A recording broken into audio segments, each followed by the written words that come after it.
utakuwa mtu wa kwanza kukupa taarifa, na what was your reaction baada ya hapo?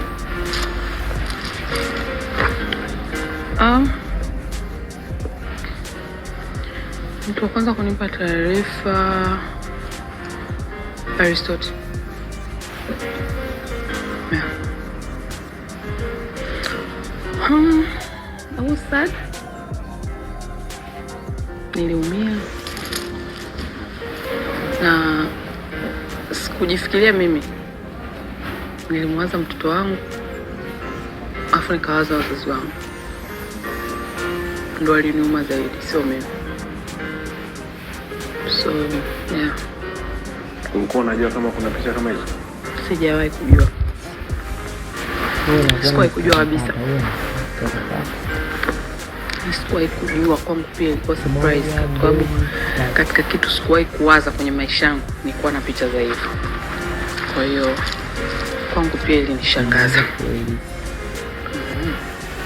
Wanasema wenzako wakinyolewa zako tia maji, nyinyi wengine tusubiri za kwenu? Mimi naweza nikasema kwenye kama situation ya Irene, yaani unaona kabisa ni kwamba mtu aliyofanya hicho kitendo bana. Kwenye A-list kuna kitu kinaitwa A-list. Kama ni mfuatiliaji wa mitandao ya kijamii utakuwa unafahamu, utakuwa unaelewa nazungumzia nini. A-list ni wale mastaa ambao wameamua kujiorganize, wale mastaa ambao walikuwa na yani wako kwenye peak mpaka leo. Since way back walikuwa kwenye peak. Namzungumzia Auntie Ezekiel, namzungumzia Kajala, namzungumzia Irene Uwoya, lakini pia namzungumzia na huyu anaitwa nani, Jacqueline Wolper. Umeona? Lakini watu wakawa na hoja kwa nini Wema hayupo kwenye ile A-list, na majibu ni kwamba wao wenyewe walishatolea ufafanuzi kwenye episode ya mwanzo kabisa ambayo ili mmoja mandazi mtaniua kwa njaa na umbea.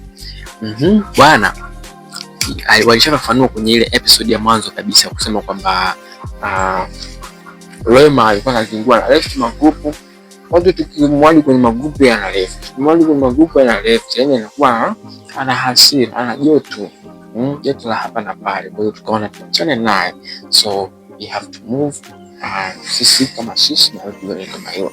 Lakini kuna mtu anaitwa Elizabeth Michael. Kuna mtu anaitwa Elizabeth Michael. Yeye nafikiri ni A-list.